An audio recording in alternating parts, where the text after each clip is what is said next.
Fondée en 1967 sous la demande de Monseigneur Hyacinthe Thiandoum, archevêque de Dakar, l'abbaye Saint-Jean-Baptiste de Kéguilaï se situe à une cinquantaine de kilomètres de Dakar, entre kilomètre 50 et Bayard. 4 moniales de Sainte-Cécile de Solesmes dans la Sarthe en France furent envoyées par l'abbesse fondatrice, Révérende Mère Limousin Gaudency. Elles arrivèrent au Sénégal et commencèrent cette aventure.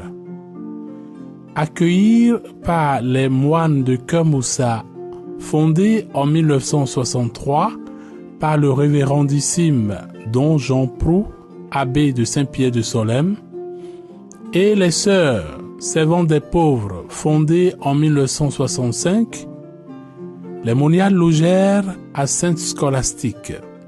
D'autres moniales vinrent renforcer le nombre quelque temps après. Le 23 janvier 1969, Monseigneur Thiandoum posait la première pierre. Le 16 avril 1970, le monastère fut solennellement inauguré.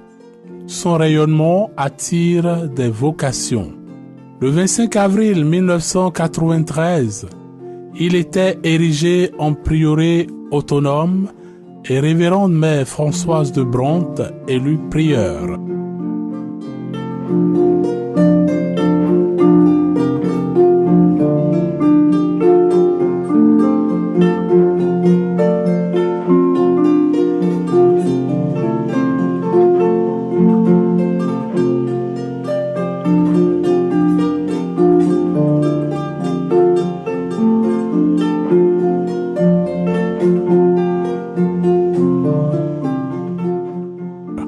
Devenue abbaye le 8 décembre 2007, Mère Françoise fut élue première abbesse le 2 janvier 2008.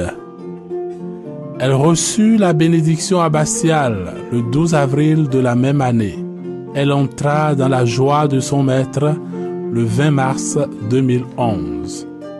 Le 30 avril 2011, Révérende Mère Marie-Espérance Joseph Sarr fut alors élue abbesse et bénie le 2 juillet 2011.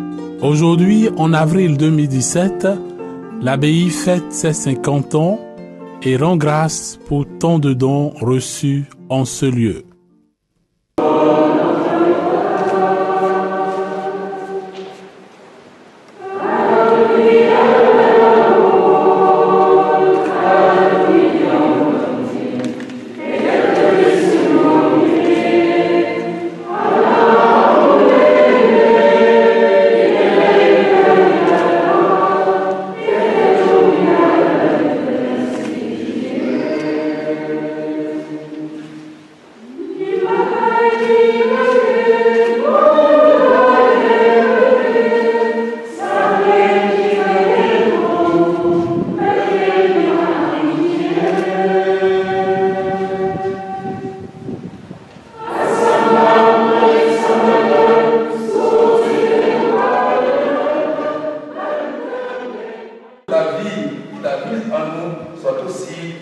Aussi belle.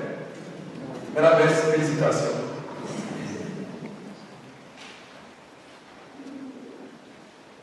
Il y a des autres ici que nous devons saluer. La famille de Mère Abbesse Françoise, représentée par Madame Giscard. Je ne la connais pas, mais elle est quelque part.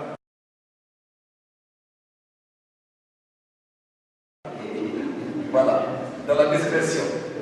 Madame, bienvenue avec votre famille, tonton Guy et tante Marina.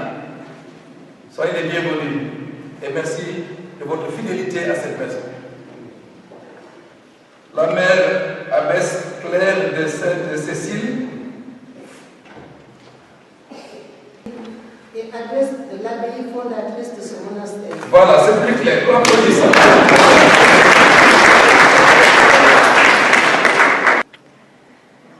La fondation d'un monastère, c'est l'aventure de toute une communauté. Au départ, c'était la communauté de Sainte-Cécile. Et donc, c'est à ce titre que je suis venue participer à ce 50e anniversaire avec toute ma communauté, j'allais dire, sur le dos et dans le cœur, pour m'associer à l'action de grâce de la communauté de Kerguilaï et de toute l'Église en Afrique, et au Sénégal particulièrement, qui profite, j'allais dire, de ces 50 ans de louanges, de prières. Et nous nous souvenons de tous ceux et toutes celles qui ont participé à la fondation de la communauté de Kerguilaï avec reconnaissance pour leur labeur et la joie aussi qu'elles ont eue à cette belle œuvre qui maintenant nous remplit de joie vraiment de voir la vie monastique implantée sur cette terre du Sénégal.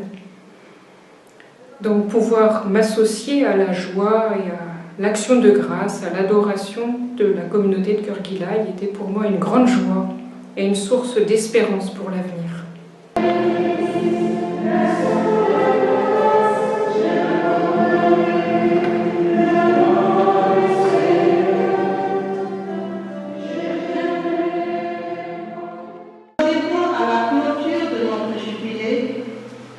Et qui dit jubilé, dit action de grâce à Dieu, de qui vient tout don parfait. Il y a de cela 50 ans que nos sœurs pionnières se sont installées dans ce lieu devenu aujourd'hui abbaye de Kerguilaï. Que de souvenirs, que d'événements heureux et douloureux vécus ensemble entre nous et avec vous. Que le nom du Seigneur soit béni, lui qui appelle et envoie, et qui nous donne la grâce de répondre à son appel pour participer à son œuvre rédemptrice. Que le nom du Seigneur soit béni pour toutes les personnes qui ont été à l'origine de cette belle œuvre. Si nous avons rendu grâce à Dieu, nous le devons aussi aux hommes que Dieu a mis sur notre route. Cette route mène directement sur la magnifique église abbatiale, parée de fresques chargées de spiritualité. En arrivant, le Christ lui-même vous accueille. À l'arrière, on peut contempler le Christ en croix, clé pour entrer dans la gloire, comme on le voit en face. Sur les deux côtés, la vie du précurseur est déroulée. Dans le temple, l'ange annonce la naissance du précurseur au prêtre Zacharie, devenu muet par son incrédulité. Élisabeth fut visitée par sa cousine et l'enfant tressaillit en elle à la salutation de Marie. L'enfant naît et ses parents lui donnent le nom de Jean et la langue de son père se délia. Jean se retire au désert, prêche à tout le peuple, y compris les soldats, et leur donne un baptême de conversion. Jésus vint aussi et il le baptisa. Jean désigne l'agneau de Dieu à deux de ses disciples qui suivirent Jésus. Jean reproche à Hérode qui n'a pas le droit de prendre la femme de son frère Philippe. Jeté en prison, Jean envoya demander à Jésus s'il est celui qui doit venir. Allez dire à Jean ce que vous voyez, lui répond Jésus. Salomé dansa à l'anniversaire d'Hérode qui fit à la jeune fille la promesse de combler sa demande, fût-ce la moitié de son royaume. Celle-ci alla voir sa mère qui lui suggère la tête de Jean. Hérode envoya le décapiter dans sa prison pour honorer la promesse à Salomé. Celle-ci rend la tête à sa mère. Les disciples de Jean prirent son corps pour l'ensevelir.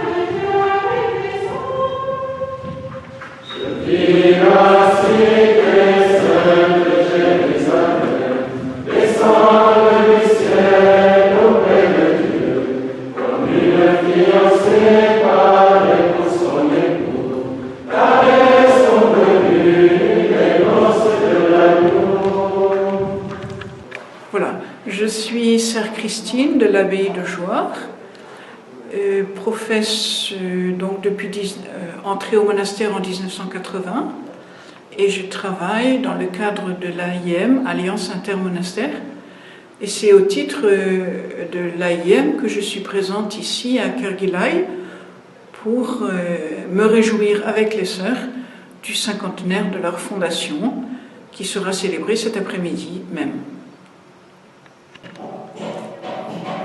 Être là à ce jour pour le cinquantenaire de l'abbaye de Kerguilaï ne peut qu'être pour moi qu'un motif de grande action de grâce pour représenter mon monastère à cette grande joie de nos sœurs et partager aussi leur grande action de grâce, qui est aussi l'action de grâce de l'Église et du monachisme africain de la sous-région. Donc nous bénissons le Seigneur et nous lui rendons grâce pour tout ce qu'elles ont reçu, pour l'Église et pour le monde monastique tout au long de ces 50 ans. Que le Seigneur soit éternellement loué. Nous te rendons grâce pour notre abbaye fondatrice qui nous a généreusement accompagnés durant ces 50 ans. Que ta bénédiction accroisse sa longue fidélité et son rayonnement.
Oui, je suis très heureux de venir à Kerguilaï pour participer à cette célébration.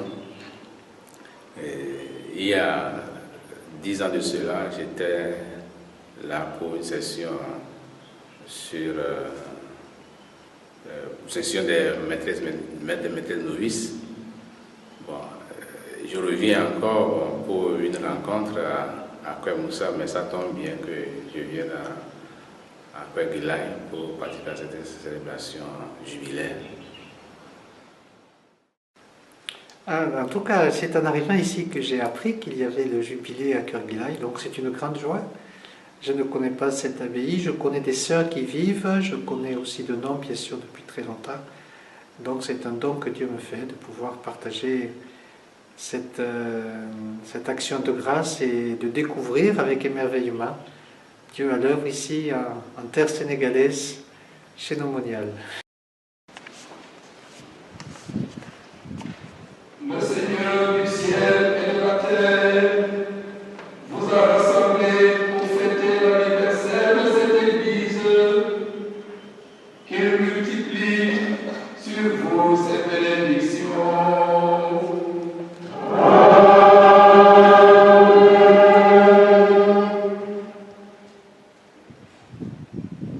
Il veut que ses enfants ne restent pas dispersés, mais soient tous réunis en son Fils, qu'il fasse de vous son temple vivant et la demeure de son esprit.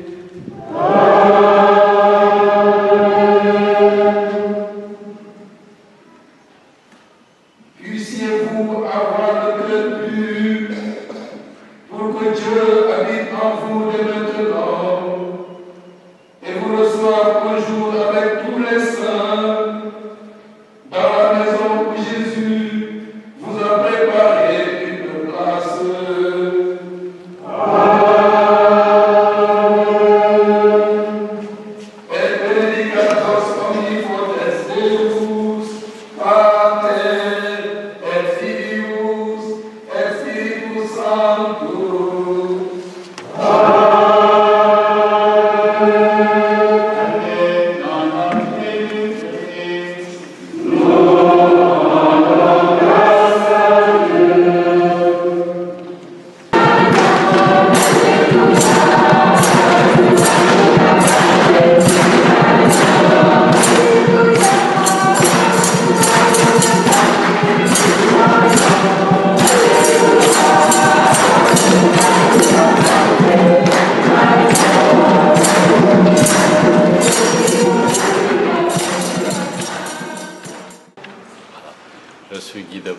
Je suis le frère de Mère Abbesse Françoise de Brandt, qui est fondatrice de Cœur Guilaï, première abbesse du monastère, et que nous avons, monastère que nous avons suivi depuis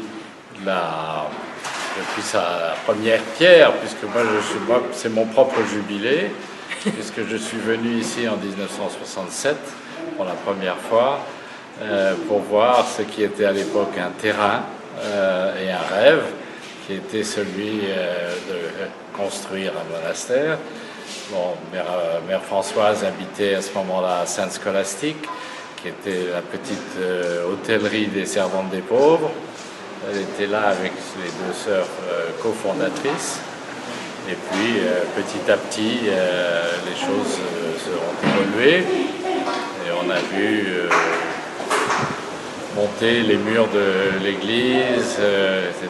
Bon, moi, j'habitais, chaque fois que je venais, j'habitais à Cœur-Moussa. Il n'y avait pas encore d'hôtellerie. Et puis, nous avons pu venir avec ma femme un peu plus tard, et même avec enfants et petits-enfants, pour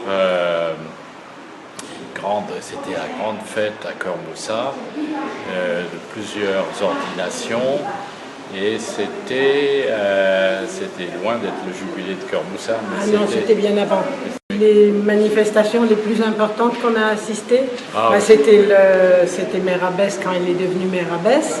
C'était quand même très important et c'était une magnifique cérémonie, c'était vraiment impressionnant. Ça, c'était pour moi la plus belle cérémonie.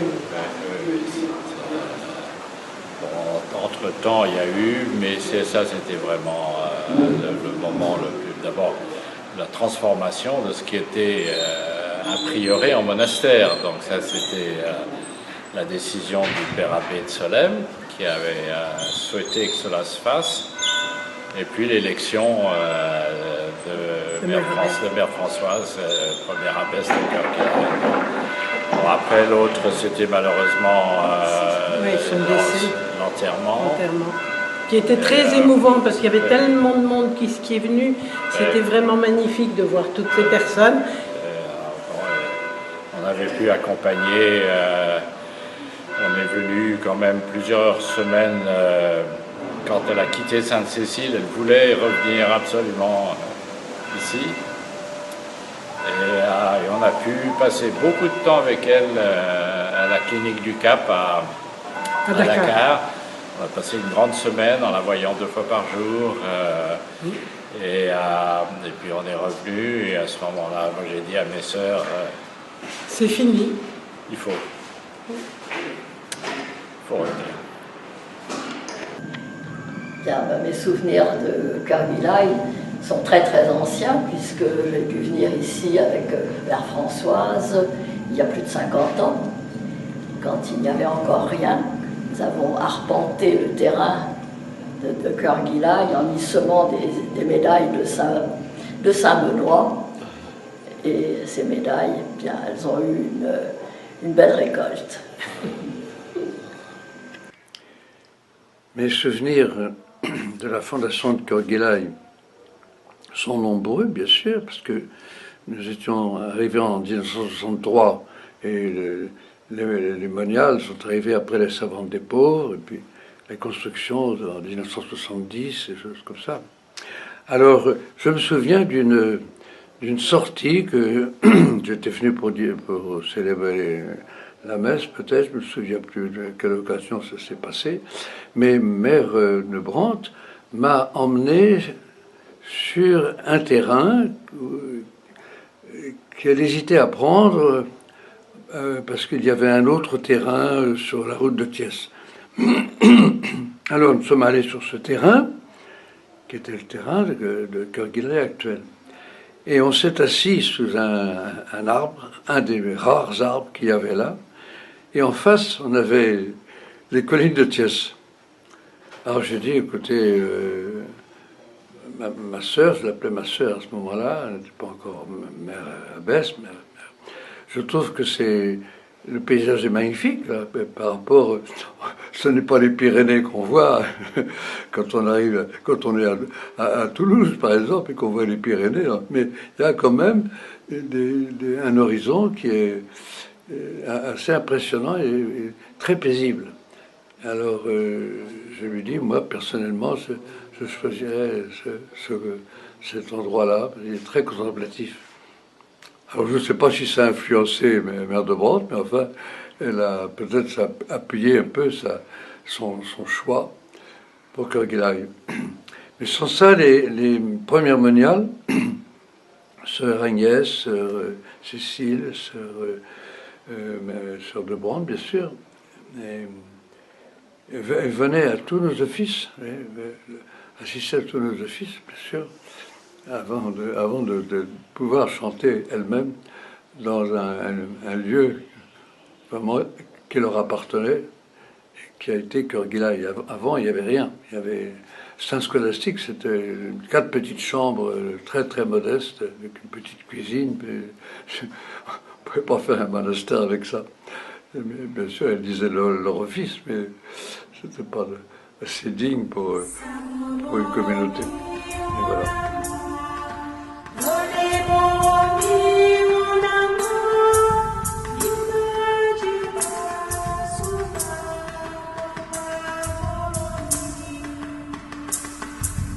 So